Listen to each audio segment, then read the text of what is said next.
Good people of the internet, we live in weird times, but I'm still allowed to go out, so I figured I'd take the chance and make a video of my Peugeot 205. I acquired this car in November of 2005, a friend of mine owned it, and it's a one family owned car, two owner before me. It used to belong to his mother-in-law, who then upgraded to a newer Peugeot. She's had a 205 before this one, and the car has been dealer maintained until 2017, and then after that a lot of work has actually been onto it. But my friend's wife didn't want to drive this one on a daily basis anymore because it was obviously getting older, and I think they bought a Volkswagen Up, and I could buy this car for a very nice price, which I'm very grateful, by the way, because I'm having loads of fun in it. I've already done over 5,000 kilometers since I got it, and this is my secondary car. It's the 1.4 model with 75 brake horsepower. It's a very late 205. It's from June of '98, which I think is the last month in which they even sold it. I'm not sure if they even produced them still back then. The 1.4 injection motor with its 75 horsepower is actually quite nippy. Car's still warming up, so I'm not going to do an acceleration test just yet. But the 0 to 100 speed on this one is 10.6 seconds, and though that doesn't sound very quick in today's standards, which are a bit ridiculous if you ask me, it is almost as quick as an 8-valve Golf GTI from the 80s, so the Mark II Golf, because that did it in 10.3 seconds. So if you know how to shift gears and you are at a traffic light next to a Golf GTI, yeah, I win usually. So that's funny, because this car is very unassuming. It's cute and blue and has skinny tires, but then it's quick, especially for what is in the end an 80s car. So this is technically not a hot hatch. Let's not forget that the 205 was also available in a 1.6 and 1.9 GTI model.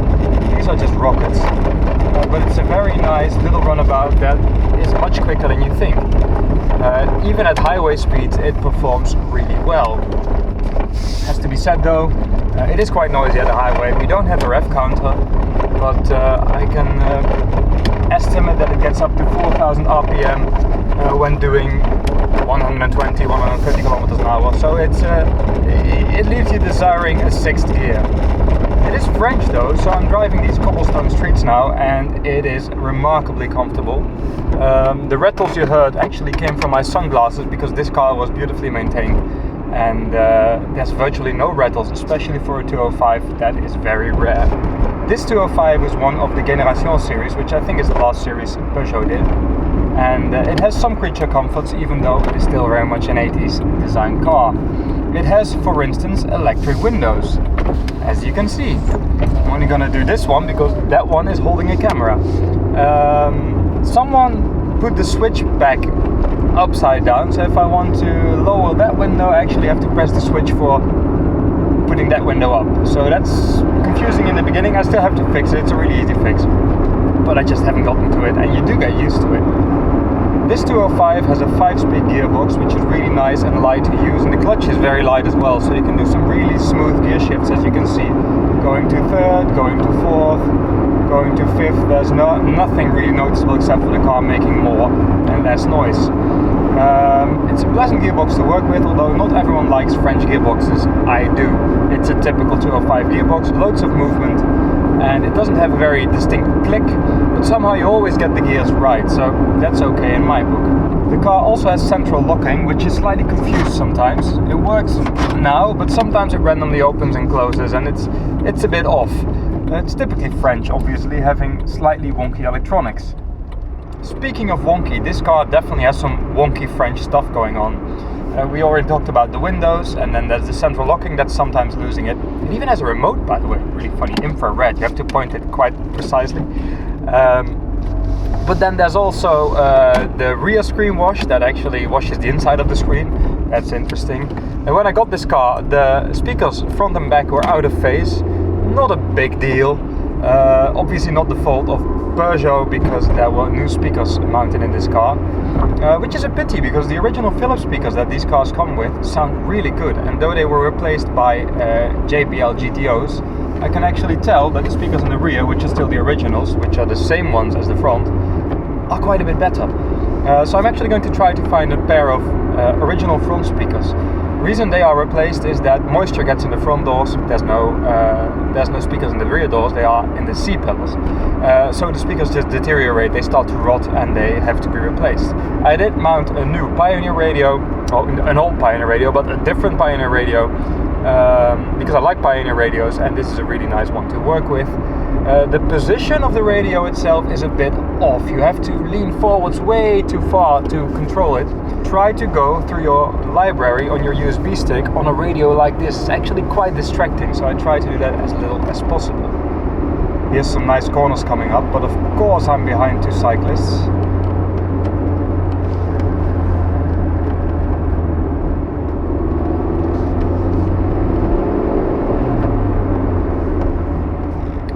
I drive quite a lot and I like turning a car into some sort of living room, so I like having space to store stuff. I remember having a Volvo 144 and it just didn't have any storage space. Same for the Suzuki Alto that I reviewed some time ago. This car is the opposite of that. It has loads of little cubbyholes. There's a rather big one here, and then there is one here with a flap. There's a little bit of storage space in front of that, ideal for storing M&Ms or your sunglasses. There's the ashtray in which my sound recorder is stored now. Then there's a rather significantly sized glove box. There's some storage space here. There's door pockets that are big. What else do we have? I think that's it, but that's a lot of storage in a little car, and that really makes driving it much more comfortable to me. There's also a bit of a shelf here, so you can put your phone there or whatever, and it actually stays put quite nicely. Even here you can put something, but then maybe you can't see your warning lights, of which I haven't seen any. So again, I drove 5,000 kilometers, over 5,000 kilometers since I got this car, and it hasn't developed a single new fault.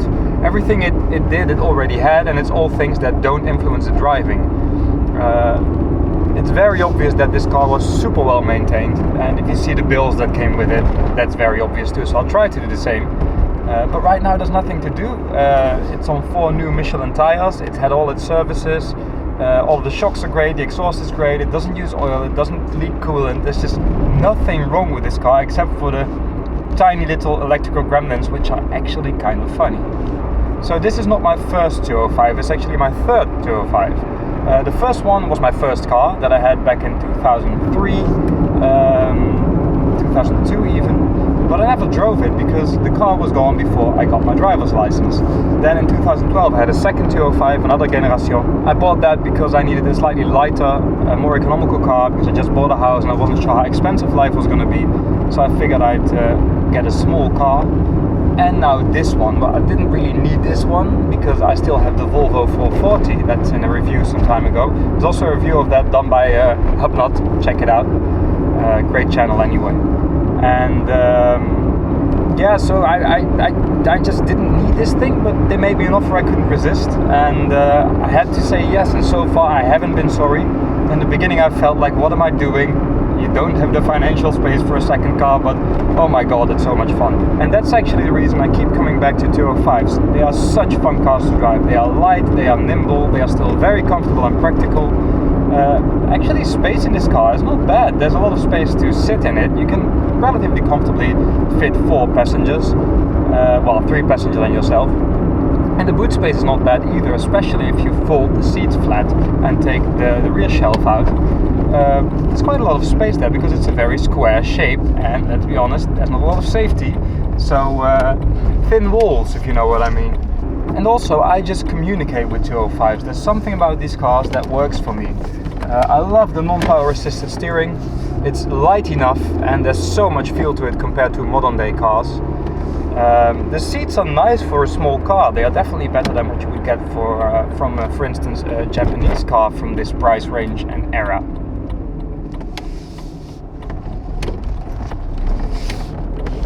And I just like the way the thing is laid out. Okay, to be honest, 5th gear and the radio are a bit far away, but you don't have to go out of your seat to reach 5th gear. It's just a bit of a stretch. But other than that, all the switch gear, I mean, I love having the horn on the side of the steering wheel. That's just exactly where it should be, because now it's always in the same place. I love the small, thick steering wheel this car has, especially for a non-power assisted car. It's a relatively small wheel, but again, it's not too heavy. The car is very responsive to every input. It rolls a bit, as you can see, but not in a way that actually influences the steering.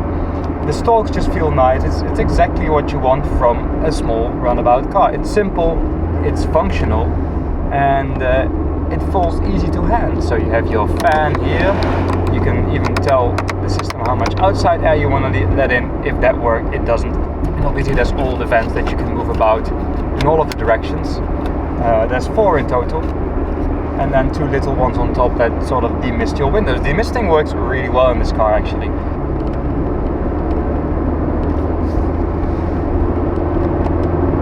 These are good turns. Here's 3 controls for your hazards, your rear demist and your rear fog lamp. Dashboard could have been a bit more extensive. That's just the fuel gauge, your speedometer and a clock. If you had a more expensive model, you would get, ooh, good corner, you would get a rev counter, of course. These are the kinds of roads you want with a car like this.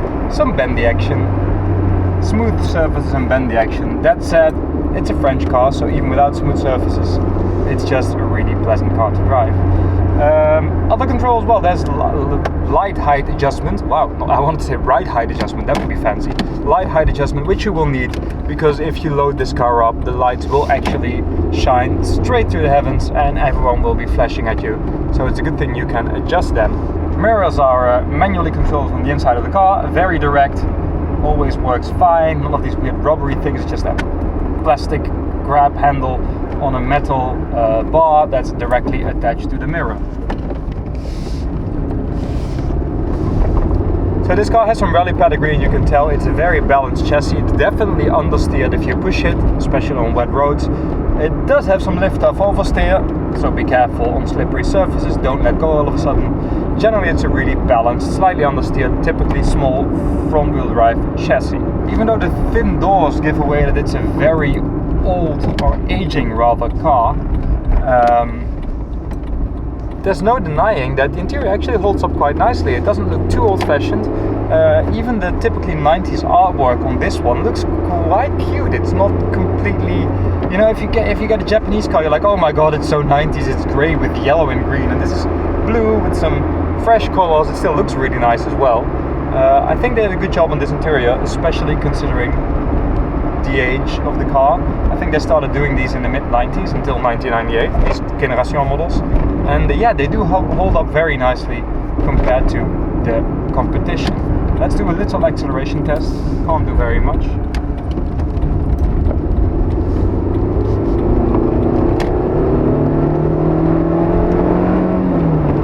And that's 80. That's just a quick car. There's no way around it. It's quite high revving, so that helps as well. It just responds instantly, even on the highway. If you accelerate in 5th gear, you will see the car actually pulls, even now with doing just 80 kilometers an hour. It's a very well thought out engine and gearbox combination, with obviously the downside that it is quite noisy at highway speeds. Anything above 110 kilometers an hour is a bit much. If it wasn't for the safety issues of these cars, I would recommend everyone to buy a 205. Though they are very much safe when it comes to braking and steering and everything, it's all very predictable. They have no crumple zone, or they are a crumple zone. If you hit anything in this car, you are gonna be flat. And that's the reason I wouldn't want this as my main car. I wouldn't want to drive this on the German Autobahn with 160, even though it can easily. But you wouldn't feel very safe. Oh, here's one of those roller coaster bumps. Let's do this. Woo! Woo! We got a little air there. That was not entirely planned. Well, so again, it's not the safest car, so you do need to take care of yourself. But it's very safe to drive, but it's not very safe to crash. So that goes for every car, but in this case I wouldn't recommend this as a first car. The Volvo 440 is definitely better for that. As for a driver's car, it is probably the best small car you can buy as someone who loves driving. I understand that there's also BMWs, and I understand that there's also Lancias and Alphas and cars that are more poised, you know. But when it just comes to the sheer fun of driving and having feel for a car, there's nothing quite as inviting as a 205. The 106 still has that as well, by the way, but it's all a bit more damped, and this is a bit more raw. And the old model is even, like the first generation of 205s is even more raw.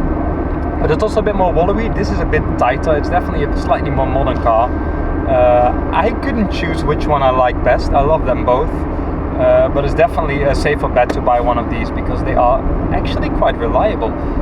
They are not free of faults. Definitely the drivetrain has some issues, and you should drive them with a little bit of feel. You know, don't assume the gearbox can handle anything and everything. But if you take care of these cars reasonably well, they should last you for a very long time. And there's actually quite a lot of 205s with very high mileage. So take care of your 205. Keep an eye on the Rust Devil. It's not bad with this car, but it's still there. And you should have a friend for years. Also, don't be afraid to buy the 1.1 model, unless you're a speed freak. It's only 800 kilos in the end. I think this one's 830. So even a small engine gets it to 100 kilometers an hour in a very reasonable amount of time. Concluding then, this is and always has been one of my favorite cars, and not just because it was one of my first cars, it is just a really pleasant car to drive. And this one's definitely in my top 5, probably at number 2 right after the Citroën BX. Some people say everyone who loves cars should have had an Alpha at some point, and I would like to say everyone who loves cars should have had a 205 at some point, because it is driving at its purest. And they are dirt cheap. So what keeps you from getting one? Go buy one now. Go out, buy a 205. Even if it lasts you for a few months and then it dies, it's only a couple of €100. You know? But try to be nice to it, because they are very special little cars.